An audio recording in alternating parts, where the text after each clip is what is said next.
What's up, board game people? I know I'm running super late this week. Not having a keyboard has made pretty much everything near impossible. But the news has been piling up and I have a plan. There's so much great news flying around and I've broken it all up into 2 or 3 videos and maybe more. So without further ado, here's part 1. Live on crowdfunding now we have Street Fighter V Champion Edition Legends on Gamefound sitting at $75,000 with a little less than 2 weeks remaining. They've begun what looks like daily reveals of new fighters and new nemesis. Check out my campaign guide for more information and remember to check the project page for all the latest reveals. Launching on Kickstarter this week, we saw The Ancient Terrible Things Reawakened, an interesting dice-based pulp horror adventure game launched on Kickstarter. And Hellbringer, a dark fantasy hack-and-slash solo co-op dungeon crawler relaunch on Kickstarter. Both games are off to a great start and look to fund. We have a lot of it, so let's get right into the news.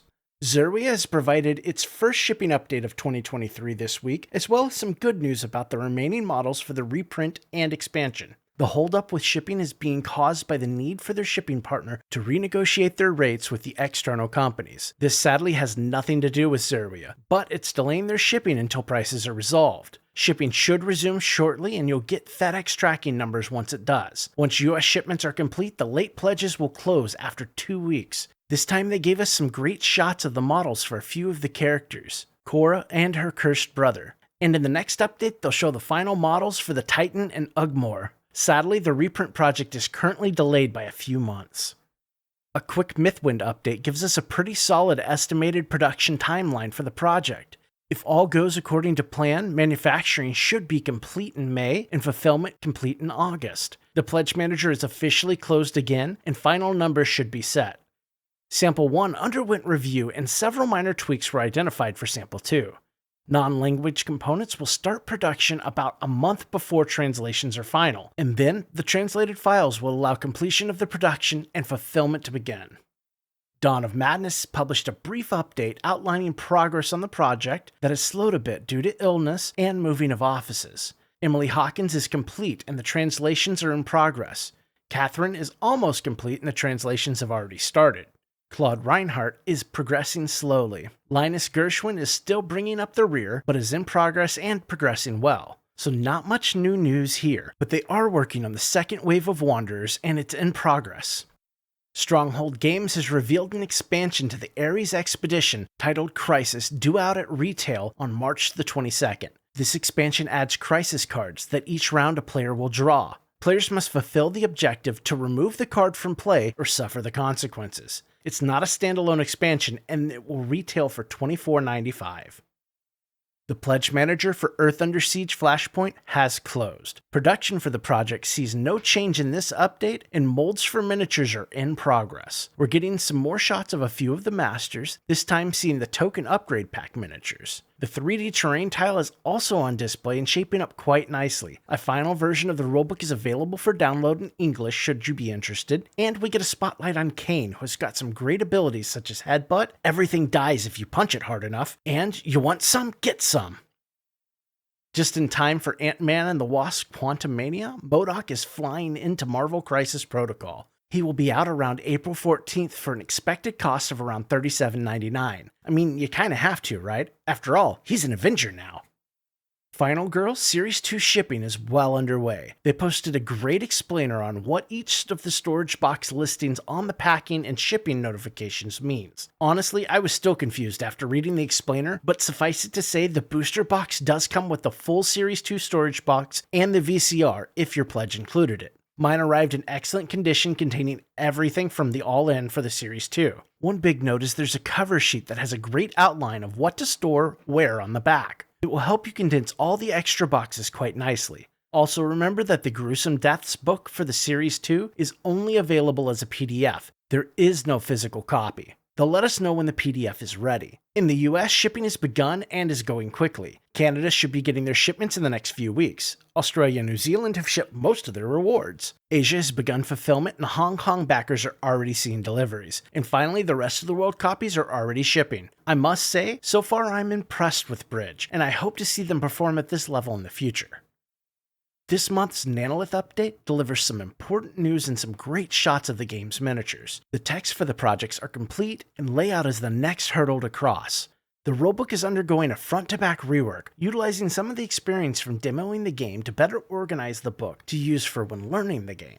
They've brought 3 new people in to help with layouts, and with the additions they hope to stay on schedule and begin printing in May. Longpack is already working on the miniatures and they hope to show them off in the next update.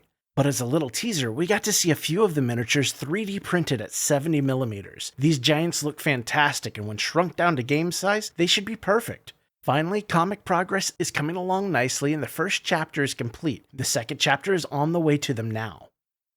Agemonia US is bringing the Dead by Daylight board game to retail. The retail version contains 13 miniatures and 2 large maps to explore and survive on.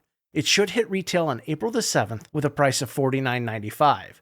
Incidentally, this is the same price you got the Kickstarter basic version for, and you don't have to pay shipping here. Sorry guys, but once again, this was a glorified pre-order where you got stuck with the bill for shipping.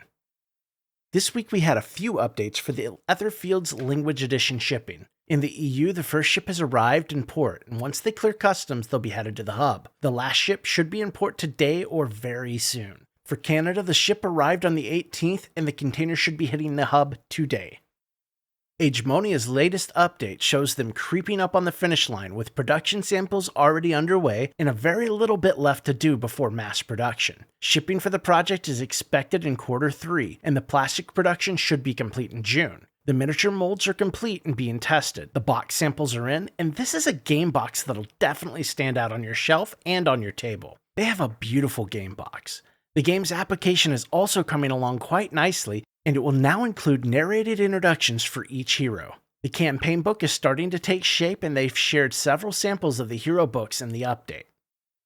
Shipping continues for Tanares Adventures. In the US, they're still shipping out packages, and the missing containers should be at sea and in port by the end of March. In Canada, they're 95% complete, but waiting on the language packs, which are in the container bound for the US. In the EU, they're sending out parcels. They will likely be split, so don't panic if your whole package doesn't arrive with the first box. For the UK and the rest of Europe, deliveries start this week. In Australia, packing begins this week. In Asia, deliveries will be happening in March. For Brazil, shipping starts in March and will likely be April before you see your packages. In Mexico, packages will start to arrive in March, and finally, for the rest of the world shipping, it'll begin in March with deliveries in April. Remember, the support document contains many things such as a better way to pack the miniatures in, simplified rules for the city and world phase, and much more. There's a new version that should be out very soon. We now have a confirmed date of April the 3rd to June the 6th for the Warcrow Adventures Pledge Manager. The Pledge Manager will be run on Gamefound and welcomes late backers as well. While it's a short update, they did share some fantastic art.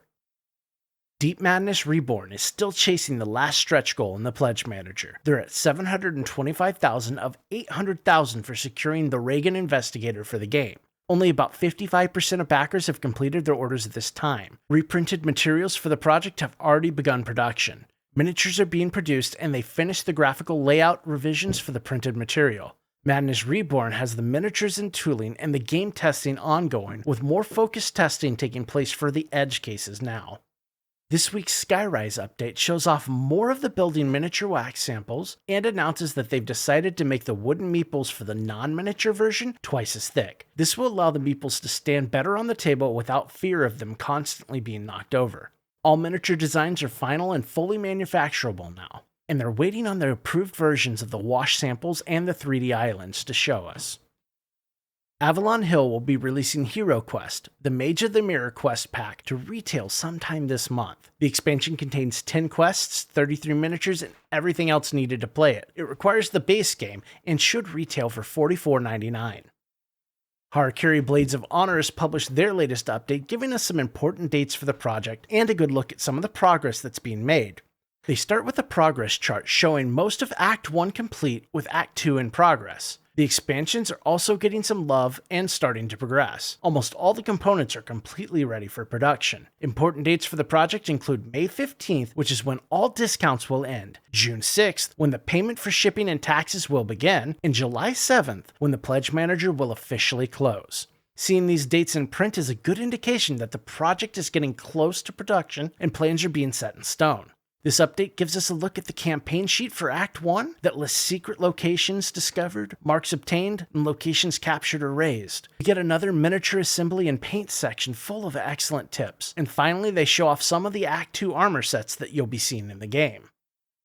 Nova Aetas Renaissance has pushed out an update with a great look at the full punch boards for the game. Miniature production is underway and paper files are starting to be sent to the manufacturer. This update includes a card count for the first wave of boxes and a render of the plot book, which has grown from 100 to almost 200 pages and will now be a ring-bound book.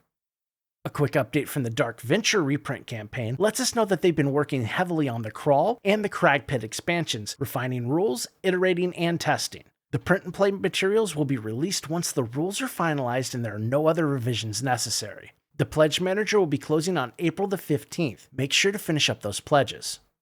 And finally, the Pledge Manager will temporarily reopen for Waste Nights Beyond the Horizon in March for late pledges and give everyone slacking a last chance to fill out the Pledge Manager. Production of the game's physical components in China is complete, and over 2 tons of game components are headed to Poland, where they will print the written materials and assemble the games for final shipping.